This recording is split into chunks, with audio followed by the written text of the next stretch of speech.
መቼም ይሄን ነገር ለማድረግ ከገንዘብ ውጪ የምጠይቀው ነገር የለም አይደል? አልገባኝም።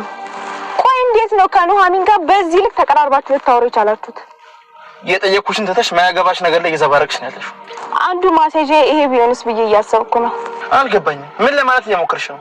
አቅሻለሁ እኮ አንቺ ለማንም ቢሆን የምትመለሽ ሰው አይደለሽ። ውለታ ልውልልህ ፈልጌ ነው። እኔ እንዳንተ ባልሆንም ያው ልጄን ብትገልብኝም የምትወዳትን ልጅ በእጅ አስገባልህ ፈልጌ ነው። ስለ ፍቅር ነው የምታወሪው አንቺ? እኔ በዛ ስለ ፍቅር ሳይሆን ስለ ሰው ህይወት ማትረፍ ነው እየተጨነቅኩ ያለሁት። ይገባሻል? መስሎክ ነው። አንዳንድ ፍቅር እንደ ረመት ተዳፍኖ ይቀራል እንጂ መልሶ አይጠፋም። ኑሐሚን ልብ ውስጥ እንዳለች አሳምሬ አውቀዋለሁ። አንቺ ልጅ ከምን እያሰብሽ ነው? ነገሩን ወዴት ነው የምትወስጂው? ቤተሰቡን ከምጠይቀው ጠቀም ያለ ጥቅም ውጪ።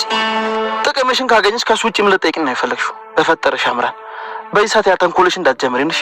ማንም ያንቺን ተንኮል የመቋቋም አቅም የለው። አትፍራ። ማንንም የሚጎዳ ሀሳብ አይደለም። እሺ ምንድነው? ኑሐሚን ካንተ ጋር ያላትን ፍቅር በግድ እንድትቀበል አደርጋታለሁ። በግድ? አዎ በግድ። አብደሻል እንደ ሴትዮ? ማናዞሽ ላይ ነገር የምታረጊው? እያየው ነበር። አሁንም ኑሐሚን ታፈቅራታለህ? የፈጣሪ ያለ ምንድነው የምታወሪው አንቺ ልጅ? አምሻል እንዴ? ልክ ነኝ አይደል? ተሳስተሻል። እባክህ ልክ ነኝ። እኔ አምራን የሰዎችን ፍላጎት በቀላሉ የመረዳት አቅም ያለኝ ሰው ነኝ። ይሄማ ተንኮልሽ እኮ ነው። ስትፈልጊ እንዲሁ ግፍን ብለሽ ጥሪው። እሺ እኔ በዚህ ሰዓት ራሴን ፈልጎ የማግኘትና የሰው ህይወት የማትረፍ ትግል ውስጥ ነኝ። አምራን እኮ ታውቃለች። እኔ በዚህ ሰዓት ምንም የማፈቅረው ሰው የለም እኮ አልኩሽ። ደሜን ነገር ማን አድርግልኛለሽ?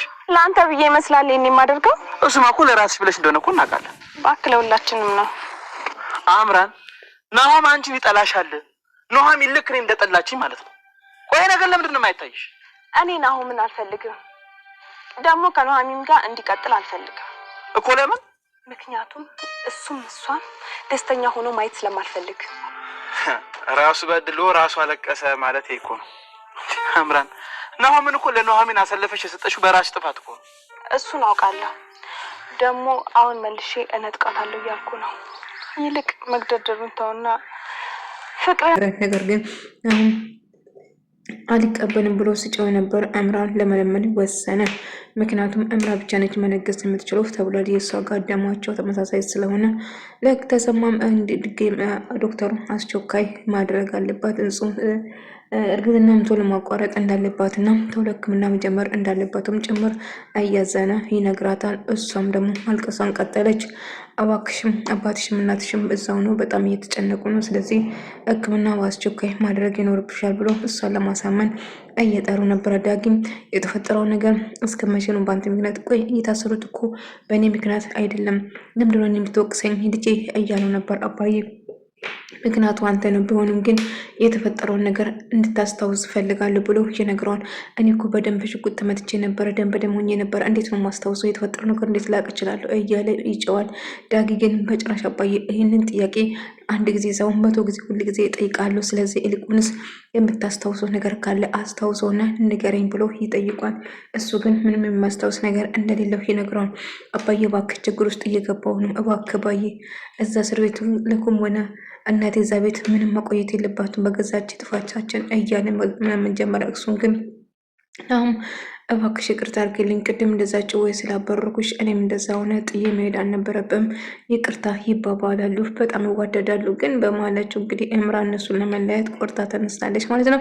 እንግዲህ አሁን ይቅርታ አድርግልኝ፣ በራሴ ስሜት ተወጥሬ ስለነበረ ነው። ብቻ የተፈጠረ ያለ ነገር መቀበል ከብዶኝ ነው እንዴት አንቺ ላይ የተወጣሁት፣ እባክሽን ይቅር በይ ብሎ ይቅርታ ይጠይቃታል ማለት ነው። እሷም እኔም ይቅር ብያለሁ ትለውና ሰላም ያወርዳሉ። ዳጊ ደግሞ ዝናሽ ወይም ደግሞ እናቱን ለመጠየቅ እስር ቤት ሄደው ከሷ ጋር እያወራ ነበር እና የተፈጠረ ያለው ነገር እየነገረ ነበር እና በቅርቡ ከዚህ ትወጣላችሁ ምንም ቢሆን እያጣራ መሆኑን ይነግረዋል ማለት ነው። ከምንም በላይ እህታችሁን ተንከባከቡ፣ እኔ ሌላ ነገር ምንም የምፈልገው ነገር የለም፣ ግን እህታችሁን እንድትንከባከቡልኝ እፈልጋለሁ ብላ ትነግራለች። እና ያጠፋ የተባለ ሰውዬም እንደምፈለግ ይነግራትና ዳጊ ሁሌም ከጎናቸው እንደሆነ እየነገራት ነበር። አዎ ግን እና እምራ ተስማማች። እንደምንም ብዬ እሷንም ለማሳመን እሞክራታለሁ። ያው እሷ የምትፈልገው ነገር ብዙ ነው ግን አለግን ብቻ እንዴት እንደምናሳምናት እያሉ ነበር። እባክህን እና እኔ እንግዲህ እርግዝናውን ለማቋረጥ ሐኪም ቤት ነበር ናሁምና ናኦሚ በጣም ተጨንቆ ነበር፣ ሁለቱም ማለት ነው። እንግዲህ ውጤቱ ምን ይሁን እንዴት ይፈጠር ይሁን ለሷ እህቷ በጣም ታስጨንቀን ነበር። ዶክተር እህቴ ደህና ነች ብሎ ስጠይቁም አዎ አታስቡ እህታችሁ ደህና ነው፣ ጽንሱን አቋርጠናል። ስለዚህ ምንም የሚያስፈራ ነገር የለም። አሁን ቀዶ ጥገና እናደርጋለን፣ ሕክምናውን ትጀምራለች። ስለዚህ ምንም የሚያሰጋ ነገር እንደሌለ ይነግሯታል ማለት ነው። እና እሷም ሁሉም ሰው ደስ ይላቸዋል እና ታዲያ መቼ ነው ሕክምና በአስቸኳይ መጀመር ይኖርብናል፣ በቃ ተረጋጉ እያለ እሷ በጣም ከፍቷት ልጇን በማጣት እጅግ በጣም አዝና እያለቀሰች ነበር ማለት ነው። እባክሽ ለመረጋጋት ሞክሪ እህቴ፣ አንቺ ገና ልጅ ነሽ፣ በጣም ብዙ ልጆች ትወልዳለሽ እና እኔስ ብዙ ልጆች አጎት ሆናለሁ፣ ስለዚህ እባክሽ ተረጋጊ እያለ በጣም እያዘኑ ነበር። ሁሉም ኤልማስን መጥቶ ሀዘን እየገለጸና አው ያልተሰማኝ እንዳይመስልሽ እኔም ተሰምቶኛል፣ ግን ደግሞ ከአንቺ ህይወት የሚበልጥ ነገር የለም፣ ስለዚህ እባክሽን ለመረጋጋት ሞክሪ እያለ እየተማጸናት ነበር። አንተ ምንም አልመሰለን፣ አው በሜሴጅ አድርገህ ስላስላናኝ አመሰግናለሁ እያለችው ነበር። እና ሁሌም ከጎና እንደሆነ መቼም እንደማይለያት ሁሌ እየነገራት ነበር ማለት ነው። እሷም በጣም ደስ ብሏት ነበር። እንግዲህ እምራ ከእሷ ጋር ለማለያየት እና ናኦሚ ጋር ለማጣወስ እየሞከረች ነው፣ ግን ሳይሳካለት ይቀራታል ማለት ነው። እንግዲህ ምንም ነገር ቢፈጠር አው ልጃችንን ገና ብዙ ልጆች ተወልጃለሽ፣ ስለዚህ እባክሽ ለመረጋጋት ቅድማ ለጤናሽ ነው፣ ጤነኛ መሆን አለብሽ፣ አንቺ ጤነኛ ስትሆኚ ነው ሁሉ ነገር የሚሆነው እያላት ነበር። እናም እንደዛ በማለት ይነጋገራሉ ማለት ነው። ግን ኤሚ በጣም ተከፍታ እያለቀሰች ነበር። እባክሽ በማልቀስ ምንም ነገር የምታመጭ ነገር የለም። በእርግጥ እኮ እኔን ከፍቶኝ አዝኛለሁ፣ ቢሆንም ግን ከአንቺ ጤና የሚበልጥ ነገር ምንም ነገር የለም፣ ጤና የሚበልጥ ምንም ነገር የለም። ስለዚህ እባክሽን ለመረጋጋት ሞክሬ እያላት ነበር። እሷም እሺ ብላ ፈገግ ትለዋለች ማለት ነው።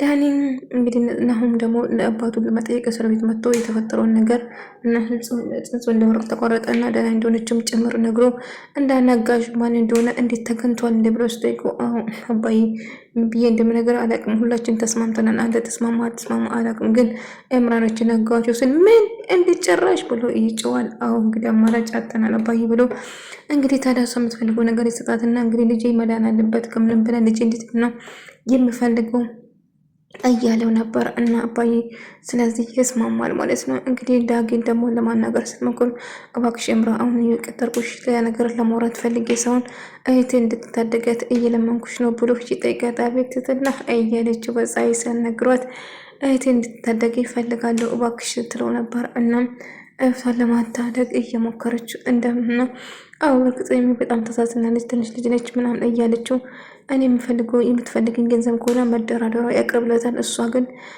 ይህን እንደማትፈልገው ትነቆይ ምንድነው ፍላጎትሽ ምንድነው የሚፈልገውማ በደንብ ጠንቀህ ታውቀዋለህ እያለች ነበር። እሷ የምትፈልገው ገንዘብ ሳይሆን ናሁን ማሰቃየት ነው። ከሷ ጋር ከናኦሚ ጋር ተለያይተው እንድሰቃዩ ነው የእሷ ፍላጎት።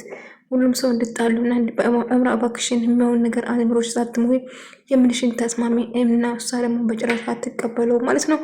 ነገር ግን እንግዲህ ሁሉ ሰው ሕክምና ለማድረግ እምራ እንድትስማማ እየተማጸኑ ይገኛል ማለት ነው። እንደ አጋጣሚ የዳጊ አባት ሰተት ብሎ ወደ ቤት ሲመጡ ናሁም ሁሉም ሰው ይደነግጣሉ ማለት ነው። ይቅርታ ልጄ እንዴት ነሽ? አንቺን ለመጠየቅ ነው የመጣው። እንዴት ብትደፍር ነው ቤታችን የምትመጣው? ልጁ ቤተሰቦች እኮ በአንተ ምክንያት ነው እስር ቤት የገቡት እያሉ ይጮው ጀመሩ። ነገር ግን እባካችሁን ይቅርታ አድርጉልኝ። አባዬ ምን ትሰራለህ? ምን ልትሰራ ነው ሲመጣ ቦታ ከዚህ ብሎ ዳጊ ይጮው። ልጄ ተረጋጋ እንጂ አባዬ እባክህ አንዴ ውጭ እንውጣ። አባዬ እንዴት ብትደፍር ነው እዛ መጣ? ይህ ሁሉ ችግር የተፈጠረ በአንተ ምክንያት መሆን አይታይም እንዴ? እንዴት ብትደፍር ስትመጣለህ ብሎ ይጮውበት። ዳጊ ልጄ እባክህ እኮ ነው ተረጋጋ። የመጣሁት እኮ ልጅቷን ለመጠየቅ ነው፣ እህትን ለመጠየቅ ነው የመጣሁት ብሎ ይጮዋል። አባዬ ቢሆንም እዚህ መምጣት የለብም እባክህ አባዬ ሂድ በቃ የተወሰነ ጊዜ ቦታ እንድፈልግልህ ጊዜ ስጠኝ እባክህ ብሎ ይለምናል። ወይ ጉድ! ቆይ ችግር ምንድን ነው ልጄ? እናቱና አባቷ እዛ በአንተ ምክንያት እዛ እስር ቤት የገቡ እኔ ምን አጠፋሁ? እኔ ግደሉኝ ብያቸዋለሁ። በእኔ ምክንያት ነው እነሱ እስር ቤት የገቡ። ልጄ እባክህ የማይሆን ነገር አትናገር አባዬ እባክህ። ይህ ሁሉ ችግር ያመጣ አንተ ነው። ከዛ ጠፍታ ወደዚህ ባትመጣ ኖሮ ይህ ሁሉ ነገር ባይፈጠር ኖሮ ብሎ ይነግረዋል። ከዛ አባቱን የሚጮውበትና ያስደነግጣል። አባዬ ሂድ በቃ እባክህ ብሎ ይለምናል። እንደ አጋጣሚ ናሆሜ ወደ ቤት እየሄደችው ኤልማስን ታገኘዋለች። ከኤልማስ ጋር እዚህ ሰፈር ደግሞ ምን ትሰራለህ ብላ ትጠይቀዋለች። እንደ አጋጣሚ ስለ ኤልሚ እያሰብኩ በዚህ ጋር ልፌ ነው ምናምን ብሎ ይነግራታል። ቢሆንም ግን እዚህ ሰፈር አትምጠባክ፣ እዚህ ሰፈር መምጣት ስታቁ ናሁም ካየ መናደዱ የማይቀር ነገር ነው። ስለዚህ ሄድ ትለዋለች። አሁ ስለ ኤሚ በጣም እያሰበና እየተጨነቀ እንደሆነ ማውራታቸውን ይቀጥላሉ። ኖርማል ወሬ ነበረ ሲያወሩ ነበረ። ኤምራ ግን ወደ ሌላ ነገር ቀየረችው። እዚህ የሆናችሁ ፍቅራችን እያጣጣማችሁ ነው አላለችው? እቺ ጉደኛ ወይ እንደዚህ አይነት ሴት አይጣልም መቤቴ። እና እንግዲህ እሳን ነገሮችን አገጣጠመቻቸው። እንግዲህ ፍቅረኛሞች እንደ የተጀናጀኑ እንዳለ አደረገች ማለት ነው። እና እንግዲህ ያላት አማራጭ ይህንማ ፎቶ አንስታ እንግዲህ ተሳሳሙ ብዬ ጨመርመርመር አረጊው እናገራለን እንደ ናሁም መቼም ደስተኛ እንደሆን አልፈቅድም ትልና እንግዲህ ናሁምና ናሁን ልምታጣላ ትወስናለች ማለት ነው። እና ያዛያ አብሮ ሳውሮ የነበረ ፎቶ ተነሳቸው። እነሱ ቆሞ እያዘኑ እያወሩ ድንገት ትመጣና ታስደነግጣቸዋለች ማለት ነው። ምንድን ነው እንዲህ እያለች ወይ ስትሳሳሙ ግን አላየዋችሁም ይቅርታ ትላቸዋለች። ጓንቻ አብደሻል እንደ እያለ ኤርሚያስ ይጨውባታል። እሷ ግን ነገሮችን ቀለል አድርጋ እየሳቀች እንግዲህ ነበር እና ፎቶም አንስታቸው ነበር ተደብቃ ማለት ነው። እምራ ጤነኛ ነሽ እንዴ? አቡበነት ድራማው አልቋል፣ በቃ ታከብረው እያለችው ቀረጻው አራክሽን ከት እያለች ሙድ ስትይዝባቸው ነበር ማለት ነው። ኤርሚያስ በጣም እናደደን። እምራ እውነት አንቺ ጤነኛ አይደለሽም፣ ቆይ ምን እያደረግሽ ይመስልሻል? እርቁስ መኪና ውስጥ ግባና እናወራለን እያለ ተሰማ ጓደኛው ለመጠየቅ እስር ቤት ሄዶ እያለቀሰ ያንተን ቦታ ለእኔ ባደረግ ኖሮ እያለ አይ በጭራሽ ምን አደረግ፣ ቤተሰቦችን እየተንከባከብኩ እኮ ነው እንደራሴ አድርገን ምነው አንተን ያንተን ሀል ብጋራው ደስ ላይ ነበር እያለ ነበር። እባክህ ተሰማ እንደዛ ትበል፣ ተሰማ እባክህ ታልቅስ እባክህ እያለው እያለ ነበረው።